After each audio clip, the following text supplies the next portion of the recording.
કાંઠા વિભાગ સહકારી ખાંડ ઉદ્યોગ મંડળી લિમિટેડના ખેડૂતો દ્વારા કલેક્ટર કચેરીએ પહોંચી રજૂઆત કરી હતી। સુરત કલેક્ટર કચેરીએ પહોંચી કાંઠા વિભાગ સહકારી ખાંડ ઉદ્યોગ મંડળી લિમિટેડના ખેડૂતો રજૂઆત કરી હતી।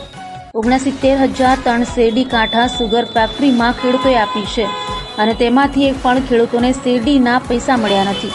અનેક રજૂઆતો છતાં પૈસા મળ્યા નથી, જેથી છેવટે ખેડૂતોને કલેક્ટર કચેરીએ પહોંચી રજૂઆત કરવી પડી હતી। બીજી તરફ નાણાકીય વિભાગને લઈને કાંઠા સુગર ફેક્ટરીના ચેરમેન ડિરેક્ટરોએ રાજીનામા આપ્યા છે અને હાલ માત્ર 3 ડિરેક્ટરો કાર્યરત છે। તેઓ પણ ખેડૂતોને યોગ્ય જવાબ ન આપતા હોવાનો આક્ષેપ કરી રહ્યા છે।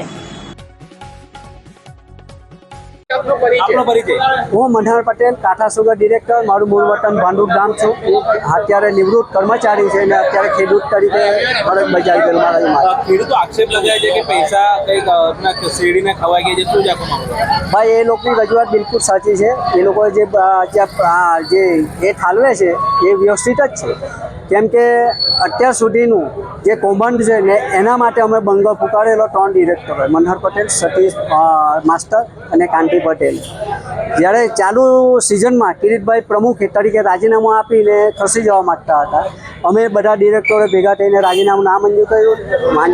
સાહેબ રજિસ્ટ્રાર બી પોતે આવીને રાજીનામું આવી રીતે મંજૂર નહીં થાય, અમે રાજીનામું નામંજૂર કરાવ્યું। અમે પ્રશ્ન કર્યો કે 62,000 ટન ચાલુ સિઝનમાં શેરડી આવી, હવે ખેડૂતો જે શેરડી નાખે પછી મહિનામાં એને હપ્તો ચૂકવવાનો આવે છે, તેની બદલે એક પૈસો કોઈ હેતુને ચૂકવો નહીં। 62,000 ટન જે હતું એ લોકોનું થાપણ હતી, આમ તેમ એ કરીને 62,000 ટનનો શેરડીનો હિસાબ કાંઈ ગયો, કોઈ જનરલમાં કોઈ મિટિંગમાં કોઈ સાંભળવો અમને નથી। ક્યાં પૈસા ગયા એ અમને આજની તારીખે બી ખબર નથી। હવે બિચારા જે 62,000 છે તો કોઈ બધા એકદમ ગર્ભ શ્રીમંતો નથી, હેર લાવીને હેર ખાવાવાળા ખેડૂતો છે।